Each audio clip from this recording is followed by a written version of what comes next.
उन्होंने कहा कि बहुत करोड़ रुपया का लेन देन हुआ है, ट्रांजैक्शन हुआ है एमवीवी न्यास और हमारी वाइफ के बीच में। तो अकाउंट नंबर बता दीजिए, tell me the account number so that I can verify. हो सकता है my wife is doing it, I am not aware about it, let me find out. वो आप बता दीजिए।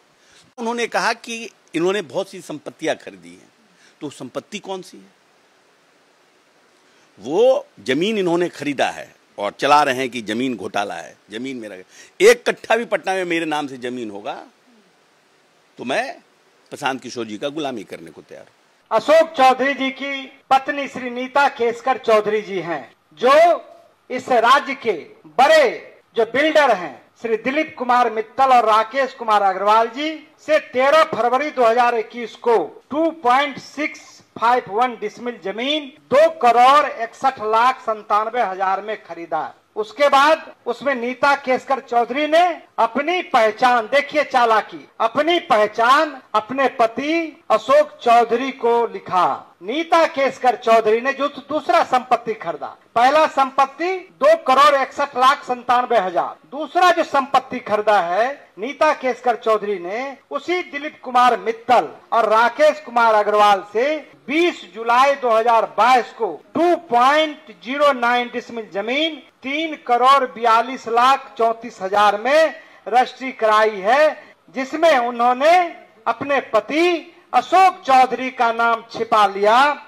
और अपना पहचान पिता श्री गोपाल राव केसकर और उनके दुर्गा मेरीन ड्राइव दुजरा का पता दिया है। आप समझ सकते हैं कि ये कुल संपत्ति 6.08 करोड़ का है और उसमें 10% रजिस्ट्री शुल्क लगा है। मतलब कुल मिला के ये 7 करोड़ का संपत्ति है। एक में वो पता लिखता है अपने पति के बारे में, उसके निवास के बारे में, दूसरे में वो पता लिखता है अपने पिता के बारे में और पिता के एड्रेस पर वो लिखता है। ये बिल्कुल जालसाजी है, ये धोखा है और ये एक बड़ा गबन है। हम आपको उसका रजिस्ट्री सीधे तौर से उपलब्ध कराते हैं, जो आप लोग भी इसको देख लीजिए। ये आपको एक डीड है और दूसरा डीड आपको ये है, डीड नंबर 2939 एक है और दूसरा डीड नंबर 10,846 है।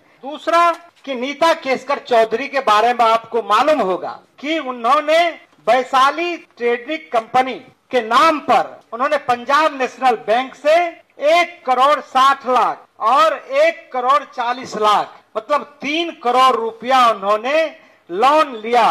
बैंक गारंटी के मामले में जब पंजाब नेशनल बैंक ने खोजा तो वो फर्जरी निकला। बैंक की शिकायत के बाद सीबीआई ने मामले की जांच की। पटना हाई कोर्ट ने उनको, जो उनका पैरवी है और जो उनका सरकार ने पैरवी नहीं किया, तो उनको दोष मुक्त कर दिया। तब सीबीआई ने सुप्रीम कोर्ट गई, चुनौती दी। वहां जाके सुप्रीम कोर्ट ने हाई कोर्ट के आदेश को स्थगित कर दिया। आज भी यह मामला सुप्रीम कोर्ट में विचाराधीन है, यानी नीता केसकर चौधरी आज के दिन भी धोखाधड़ी के मामले में अभियुक्त है। क्या मंत्री अशोक चौधरी या उनके पत्नी नीता केसकर चौधरी बताएगी 7 करोड़ की रकम उन्होंने कहां से ली? हमारा आरोप है कि यह व्यावसायिक प्रॉपर्टी है जिसका बाजार मूल्य कम से कम 20 करोड़ रुपया है, कम से कम 20 करोड़ रुपया है। दूसरी बात कि सीबीआई जब जांच कर रही है तो इतना पैसा कहां से लाया है, ये महत्वपूर्ण बात है। ये मैं सिर्फ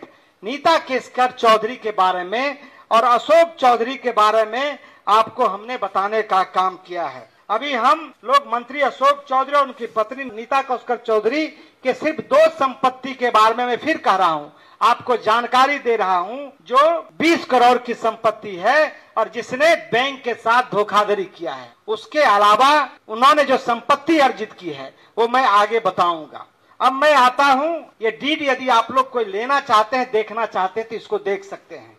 दूसरा, प्रशांत किशोर जी ने ये कहा था कि जो मानवीय वैभव विकास न्यास है ने अशोक चौधरी की बेटी सांभवी चौधरी और स्वर्गीय किशोर कुणाल के पुत्र सायन कुणाल के साथ विवाह के रिश्ता तय होने और विवाह संपन्न होने के दरमियान खरीदी गई संपत्ति है, जो करोड़ों में है, जो करोड़ों में है। तो उन्होंने कहा कि उसके पहले वो ट्रस्ट जितना खरीदता था और उसके 10 वर्ष का, तो वो कभी भी इस तरह का संपत्ति नहीं खरीदा गया था।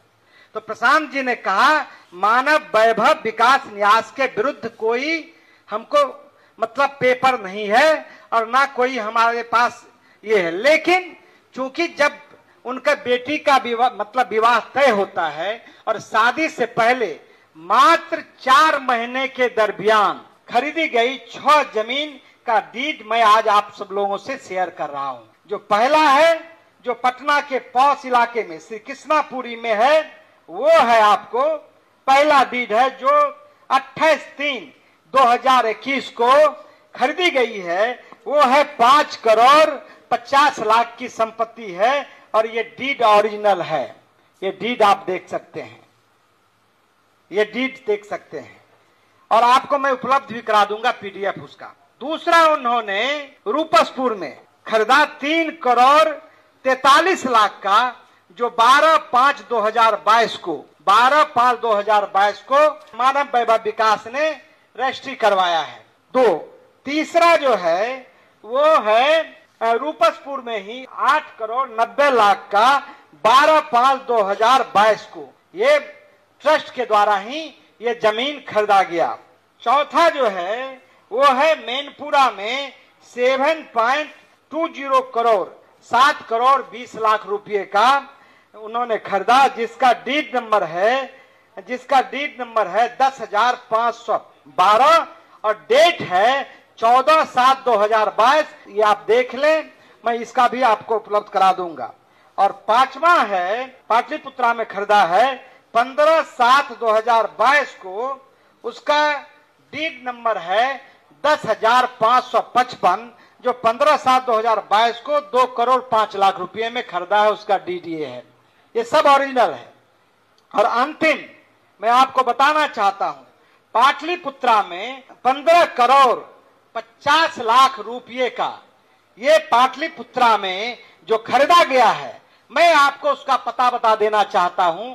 ठीक ऑफिस से आगे आप चले जाइए, उसमें बिल्डिंग बहुत तेजी से वो मकान, बहुमंजिला मकान बन रहा है, ये 15 करोड़ का। मैं आपको बताना चाहता हूं कि कुल संपत्ति जो खरीदा गया है वो 42,55,00,000 का जो सरकारी मूल्य है उस पर खरीदा गया है। लेकिन एक सिर्फ मैं आपको वानगी बताना चाहता हूं, यदि किसी को पता लगाना है तो मैं आपको ये उपलब्ध करा देता हूं। ये ठीक यहां से 200 मीटर के दूरी पर वो है, उसका बाजार मूल्य सिर्फ एक मकान का, जमीन का सिर्फ बाजार मूल्य उसका लगभग 100 करोड़ रुपया होगा, 100 करोड़ रुपया होगा।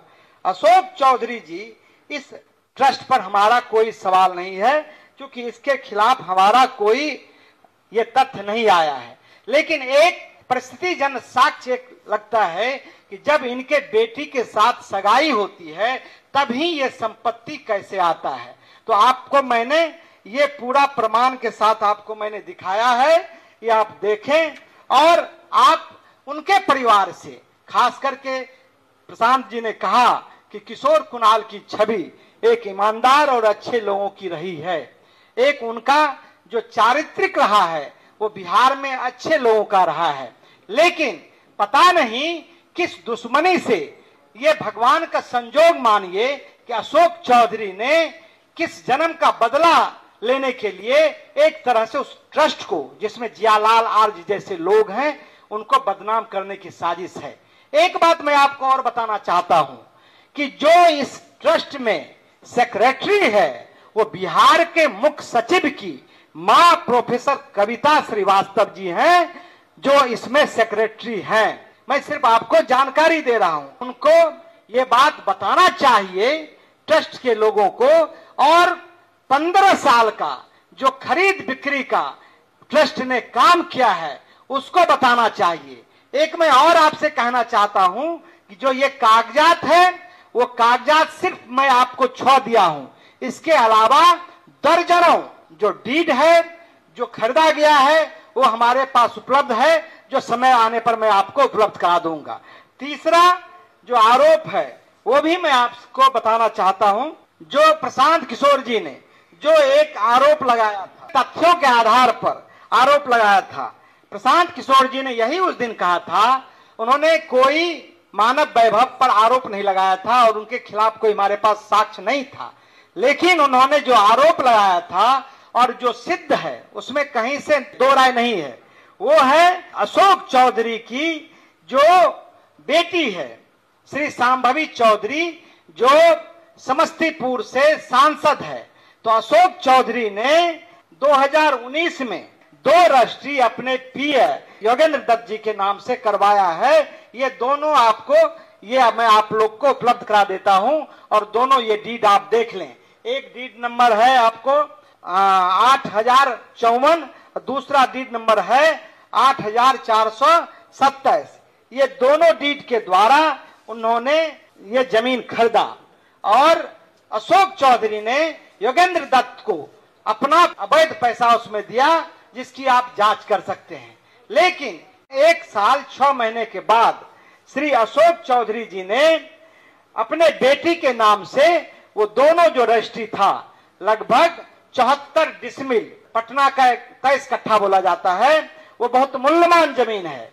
वो 34 लाख में वो खरीदते हैं और अशोक चौधरी ने कहा कि हमको साक्ष्य नहीं मिला है, इस जमीन का साक्ष्य नहीं मिला है। तो आपके माध्यम से मैं उनको साक्ष्य उपलब्ध करवाना चाहता हूं और बैंक अकाउंट, जो बैंक अकाउंट से उन्होंने 10 लाख रुपया दिनांक 20/3/2021 को ट्रांसफर किया है और 21/2/2021 को रजिस्ट्री हुआ है, उसमें 10 लाख रुपया योगेंद्र दत्त के खाते में शांभवी चौधरी भेजती है। उस समय शांभवी चौधरी 10 लाख रुपया मात्र भेजती है और वो उस समय पढ़ाई कर रहा है। तो क्या एक पढ़ने वाले लोग 34 लाख रुपया कहां से लाएंगे? वो ऐसा कौन सा रोजगार है शांभवी चौधरी का जो उन्होंने 34 लाख रुपया उनको पेमेंट किया? एक दूसरा कि 34 लाख के बदले मात्र उन्होंने 10 लाख दिया और 10 लाख में भी मैं आपको बताना चाहता हूं कि दिनांक 1/3/2021 को उनसे 2 लाख रुपया निकाल लिया गया और फिर दिनांक 2/3/2021 को 9 लाख रुपया निकाल के 10 लाख रुपया उसमें भी अशोक चौधरी ले लिया है। ये गंभीर आरोप है। रुपया जमा किया लेकिन 10 दिन के बाद वो पैसा निकाल लेता है, चूंकि पैसा ये दिया था। तो ये एक आरोप है, ये आप ले सकते हैं, ये बैंक का स्टेटमेंट है, स्टेट बैंक का। दूसरा हमारे पास जो उन्होंने रजिस्ट्री किया है, जब शांभवी चौधरी आपको नॉमिनेशन किया तो नॉमिनेशन के बाद उन्होंने अपना संपत्ति दिखाया कि भाई जमीन दिखाया कि 54 लाख का है।